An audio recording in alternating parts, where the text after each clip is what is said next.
ಸನ್ಮಾನ್ಯ ಅಧ್ಯಕ್ಷರೇ, ನೀವು ತಂದಿರ್ತಕ್ಕಂಥ ಸಂತಾಪ ಸೂಚನೆಗೆ ನಾನು ಇವತ್ತು ಅದರ ಬಗ್ಗೆ ಮಾತನಾಡಲಿಕ್ಕೆ ಅವಕಾಶ ಕೊಟ್ಟಿದ್ದಕ್ಕೆ ನಿಮಗೆ ಧನ್ಯವಾದಗಳು. ನಮ್ಮ ಕಳೆದ ಸೆಷನ್ ನಲ್ಲಿ ಇದ್ದಂತ ನಮ್ಮ ಡಿ ಸುಧಾಕರ್ ಅವರು ನಿಜವಾಗಲೂ ಬಹಳ ಸರಳ ಜೀವಿ, ಪ್ಲಾನಿಂಗ್ ಮಿನಿಸ್ಟರ್ ಆಗಿದ್ರು. ನಮ್ಮ ಬಯಲುಸೀಮೆ ಅಭಿವೃದ್ಧಿ ಮಂಡಳಿ ನಲ್ಲಿ ಅವರು ನಿಜವಾಗ್ಲೂ ನಮ್ಮನ್ನೆಲ್ಲ ಬಹಳ ಗ್ರಾಂಟ್ ಗಳನ್ನ ತಂದು ಕೊಟ್ಟು ಬಹಳ ಚೆನ್ನಾಗಿ ನೋಡ್ಕೊತಾ ಇದ್ರು. ಬಹಳ ಸರಳ ಜೀವಿಗಳು. ಎಲ್ಲರ ಜೊತೆನೂ ಅವರು ಮಂತ್ರಿಗಳು, ನಾವು ಇವರು ಅನ್ನೋ ಭಾವನೆ ಇರಲಿಲ್ಲ. ಆ ರೀತಿ ಇದ್ದಂತ ಒಬ್ಬ ಸರಳ ಜೀವಿಗಳು. ಅವರಿಗೆ ಆ ಒಂದು ಅಕಾಲಿಕವಾದಂತ ಮರಣ ಬಂದಿದ್ದು ನಿಜವಾಗ್ಲೂ ಸಹಿಸಲಿಕ್ಕೆ ಸಾಧ್ಯ ಇಲ್ಲ. ಅಂತ ಒಂದು ವ್ಯಕ್ತಿತ್ವ ಇದ್ದಂತ ಒಬ್ಬ ಸರಳ ಜೀವಿಯನ್ನು ನಾವು ಕಳ್ಕೊಂಡಿದ್ದೇವೆ ಅಂತಕ್ಕಂಥದ್ದಕ್ಕೆ ನಾನು ಅವರ ಕುಟುಂಬಕ್ಕೆ ಆ ಭಗವಂತ ಒಳ್ಳೇದ್ ಮಾಡ್ಲಿ, ದಯಾಮಯನಾದ ಭಗವಂತ ಅವ್ರಿಗೆ ಒಳ್ಳೆ ಆ ಕುಟುಂಬವನ್ನ ಆ ಶಕ್ತಿಯನ್ನ ತುಂಬತಕ್ಕಂತ, ಆ ದುಃಖದ ಶಕ್ತಿಯನ್ನ ತುಂಬತಕ್ಕಂಥದ್ದನ್ನ ಕೊಡ್ಲಿ ಅಂತೇಳಿ ಈ ಸಂದರ್ಭದಲ್ಲಿ ಕೇಳ್ಕೊಳ್ತಾ, ಮತ್ತೆ ನಮ್ಮ ವೀರಣ್ಣವರು ಅವ್ರ ಹೆಸರು ಕೇಳಿದ್ದು, ಅವರು ತುಮಕೂರು ಜಿಲ್ಲೆನಲ್ಲಿ ಅವರು ಶಾಸಕರಾಗಿ ಸಚಿವರಾಗಿ ಕೆಲಸ ಮಾಡಿದಂತವ್ರು. ಅವರ ಕುಟುಂಬಕ್ಕೂ ಸಹ ಆ ಭಗವಂತ ಒಳ್ಳೇದ್ ಮಾಡ್ಲಿ ಅಂತೇಳಿ ನಾನು ಈ ಸಂದರ್ಭದಲ್ಲಿ ಕೇಳ್ಕೊಳ್ತಾ, ವೆಂಕಟರಮಣಪ್ಪನವರು ನಮ್ಮ ಜೊತೆನಲ್ಲೇ ಶಾಸಕರಾಗಿದ್ರು.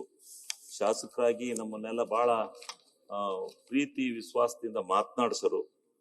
ಅವರ ಅಪಾರ ಬಂಧುಗಳು ನನ್ನ ಕ್ಷೇತ್ರದಲ್ಲೂ ಇದ್ದಾರೆ, ಅಲ್ಲೆಲ್ಲ ಬರೋರು.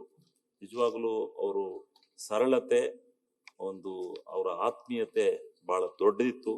ಆ ಸಮಾಜಕ್ಕೆ ತಮ್ಮದೇ ಆದಂತ ಒಂದು ವ್ಯಕ್ತಿತ್ವವನ್ನು ಬೆಳೆಸ್ಕೊಂಡಿದ್ದಂತ ಒಬ್ಬ ಒಳ್ಳೆಯ ವ್ಯಕ್ತಿಗಳು. ಅವರನ್ನು ನಾವು ಕಳ್ಕೊಂಡಿದ್ದೇವೆ. ಅವರ ಕುಟುಂಬಕ್ಕೂ ಸಹ ಒಂದು ಒಳ್ಳೆ, ಇವತ್ತು ಅವರ ಮಗ ಈ ಸದನದಲ್ಲಿ ಇದ್ದಾರೆ, ಸದಸ್ಯರಾಗಿದ್ದಾರೆ. ಅವ್ರಿಗೂ ಒಂದು ಇನ್ನು ರಾಜಕೀಯ ಉನ್ನತ ಭವಿಷ್ಯ ಬಂದು ವೆಂಕಟರಮಣಪ್ಪ ಅವರ ಸ್ಥಾನವನ್ನು ತುಂಬಲಿ ಅಂತಕ್ಕಂಥದ್ದನ್ನು ನಾನು ಈ ಸಂದರ್ಭದಲ್ಲಿ ಹಾರೈಸಿ ಅವರ ಕುಟುಂಬಕ್ಕೂ ನಾನು ಸಂತಾಪ ಸೂಚನೆಯನ್ನು ಸಲ್ಲಿಸ್ತಾ, ನಮ್ಮ ರಾಮಚಂದ್ರೇಗೌಡರು ಅವರು ಸರಳ ಜೀವಿಗಳು. ಅವರು ನಿಜವಾಗ್ಲೂ ಯಾವಾಗ್ಲೂ ಸಮಾಜದ ಬಗ್ಗೆ ಚಿಂತನೆಯನ್ನು ಮಾಡ್ತಾ ಇದ್ದಂತ ಒಬ್ಬ ಮಹಾನ್ ಮೇಧಾವಿ. ಅವರು ಈಗ ನಾವು ಕಳ್ಕೊಂಡಿರ್ತಕ್ಕಂಥದ್ದು ನಮ್ಗೆ ಒಳ್ಳೇದಾಗ್ಲಿ ಅಂತಕ್ಕಂಥದ್ದನ್ನು ನಾನು ಈ ಸಂದರ್ಭದಲ್ಲಿ ನಾನು ಸಂತಾಪ ಸೂಚನೆಯನ್ನ ಸಲ್ಲಿಸ್ತಾ, ಮತ್ತೆ KR ಶ್ರೀನಿವಾಸಯ್ಯನವರು ಅವರ ಕುಟುಂಬಕ್ಕೂ ಒಳ್ಳೇದಾಗ್ಲಿ ಅಂತೇಳಿ ನಾನು ಈ ಸಂದರ್ಭದಲ್ಲಿ ಅವರಿಗೆ ನಾನು ಮಾಡ್ತಾ, ನಮ್ಮ ಬೇಲೂರಿನ ವಿಧಾನಸಭಾ ಸದಸ್ಯರಾಗಿದ್ದಂತ ಪುಟ್ಟರಂಗನಾಥ್ ಅವರು ಬಹಳ ನಮ್ಮ ಜಿಲ್ಲೆಯವರು, ಬಹಳ ಸರಳ ಜೀವಿಗಳು. 3 ಸಾರಿ ಶಾಸಕರಾಗಿ ಬಹಳ ಪ್ರಾಮಾಣಿಕವಾಗಿರ್ತಕ್ಕಂಥ ತಮ್ಮ ರಾಜಕೀಯ ಜೀವನವನ್ನ ಮುಗಿಸಿ ಒಳ್ಳೆ ಹೆಸರನ್ನ ಮಾಡಿದಂತ ಒಬ್ಬ ನಿಜವಾಗ್ಲೂ ಅವರ ಬಗ್ಗೆ ಒಳ್ಳೆ ಹೆಸರಿದೆ, ಇವತ್ತೂ ಕೂಡ ಇದೆ. ಪುಟ್ಟರಂಗನಾಥ್ ಅಂತ ಅಂದ್ರೆ ಅಂತ ಶಾಸಕರು ಇರಬೇಕು ಅಂತಕ್ಕಂಥ ಭಾವನೆ ನಮ್ಮ ಜಿಲ್ಲೆನಲ್ಲಿದೆ. ಅಂತ ಒಬ್ಬರನ್ನ ಕಳ್ಕೊಂಡಿದ್ದೀವಿ.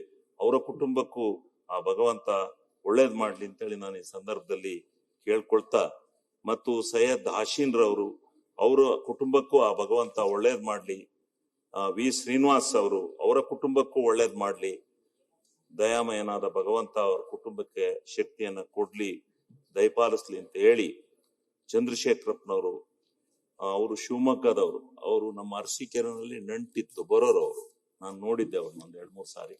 ಅವರ ಕುಟುಂಬಕ್ಕೂ ಆ ಭಗವಂತ ಒಳ್ಳೇದ್ ಮಾಡ್ಲಿ ಅಂತ ಹೇಳಿ, ವೆಂಕಟಾಚಲಯ್ಯನವರು ಅವರ ಕುಟುಂಬಕ್ಕೂ ಆ ಭಗವಂತ ಒಳ್ಳೇದ್ ಮಾಡ್ಲಿ, ಮತ್ತು S ಕೃಷ್ಣಪ್ಪನವರು ಮತ್ತು H ಹನುಮಂತಪ್ಪನವರು ಮತ್ತು ಅವರ ಕುಟುಂಬಕ್ಕೂ ಒಳ್ಳೇದ್ ಮಾಡ್ಲಿ ಅಂತ ಹೇಳಿ, ಶ್ರೀಮತಿ S ಜಾನಕಿ ಅವರು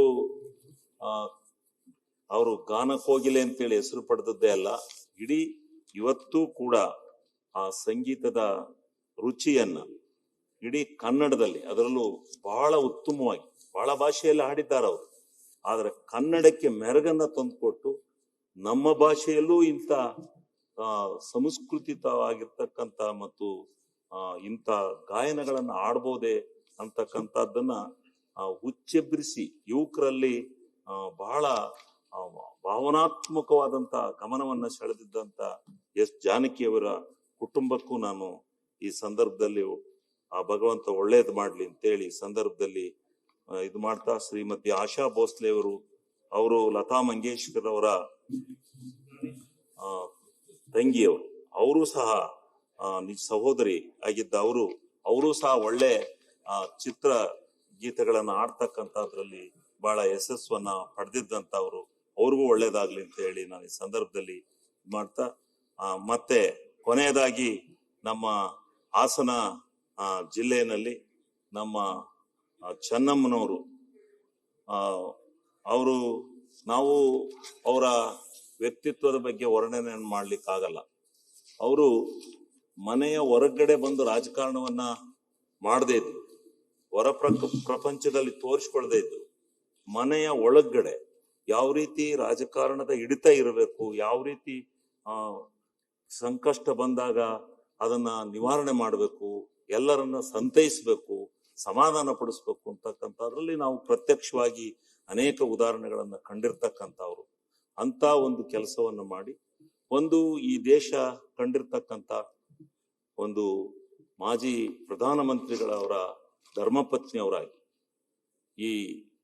ಇವತ್ತು ಅವರೇನು ನಿಧನರಾಗಿದ್ದಾರೆ, ಅದನ್ನ ಸರ್ಕಾರದ ಗೌರವಗಳೊಂದಿಗೆ ಅವರ ಅಂತ್ಯಕ್ರಿಯೆಯನ್ನ ಮಾಡ್ತಕ್ಕಂಥ ಔದಾರ್ಯತೆಯನ್ನ ಮತ್ತು ಒಂದು ಮಾನವೀಯತೆಯನ್ನ ಪ್ರದರ್ಶನ ಮಾಡಿದಂತ ನಮ್ಮ ಇಂದಿನ ಮುಖ್ಯಮಂತ್ರಿಗಳಾದಂತ DK ಶಿವಕುಮಾರ್ ಅವರಿಗೂ ಸಹ ಮುಖ್ಯಮಂತ್ರಿಗಳಿಗೆ ನಾನು ಧನ್ಯವಾದಗಳನ್ನ ಸಮರ್ಪಣೆ ಮಾಡ್ತೇನೆ. ಅದರ ಜೊತೆಯಲ್ಲಿ ಅವತ್ತು ನಾವು ನಮ್ಮ ಹಾಸನ ಬಾರ್ಡರ್ನಲ್ಲಿ ಹೋಗಿ ಆ ಹೆಣವನ್ನ ರಿಸೀವ್ ಮಾಡ್ಕೊಂಡು, ಅವರ ಶವವನ್ನ ರಿಸೀವ್ ಮಾಡ್ಕೊಂಡು, ಆದ್ರೆ ಅವತ್ತು ನಮ್ಗೆ ಸ್ವಲ್ಪ ಅಲ್ಲಿ ಜನದ ನೂಕಾಟದಲ್ಲಿ ಸ್ವಲ್ಪ ಏಟಾದ್ರಿಂದ ಮಾರನೇ ದಿವಸ ಶವ ಸಂಸ್ಕಾರಕ್ಕೆ ಹೋಗ್ಲಿಕ್ಕೆ ಆಗ್ಲಿಲ್ಲ. ನನಗೆ ಬಹಳ ನೋವಾಯ್ತು, ಅವತ್ತು ಹೋಗ್ಲಿಕ್ಕೆ ಆಗ್ಲಿಲ್ಲ. ಆಸ್ಪತ್ರೆಗೆ ಹೋಗ್ಬೇಕಾದ ಸಂದರ್ಭ ಬಂತು. ನಿಜವಾಗ್ಲೂ ಎಲ್ಲ ಜನ, ಜಿಲ್ಲೆಯ ಜನ ಮತ್ತು ಕರ್ನಾಟಕ ರಾಜ್ಯದ ಎಲ್ಲ ಜನ ಅವರನ್ನ ನಿಜವಾಗ್ಲೂ ಬಹಳ ಉತ್ತಮವಾಗಿ ಆದರ್ಶವಾಗಿ ಬೀಳ್ಕೊಟ್ಟಿದ್ದಾರೆ. ಮತ್ತು ಆದರ್ಶವಾದಂತ ಈ ದೇಶ ಕಂಡಂತ ಒಬ್ಬ ಮಾಜಿ ಪ್ರಧಾನಮಂತ್ರಿಯವರ ಕುಟುಂಬ, ಅವರ ಧರ್ಮಪತ್ನಿಯವರಾಗಿ ಈ ನಿರ್ಣಯವನ್ನ ತಂದು ಇಲ್ಲಿ ಸದನದಲ್ಲಿ ಚರ್ಚೆಗೆ ನೀವು ಅವಕಾಶ ಮಾಡಿದ್ದಕ್ಕೆ ನಿಮಗೆ ಧನ್ಯವಾದಗಳನ್ನು ಅರ್ಪಿಸಿ ಈ ಮಾತನಾಡ್ಲಿಕ್ಕೆ ಅವಕಾಶ ಕೊಟ್ಟಂತ ತಮ್ಮೆಲ್ಲರಿಗೆ ನನ್ನ ಧನ್ಯವಾದಗಳನ್ನು ಅರ್ಪಿಸ್ತೇನೆ. ನ್ಯೂಸ್ ಫಸ್ಟ್, ನಿರ್ಭೀತಿಯಿಂದ ನಿಮ್ಮ ಪರವಾಗಿ.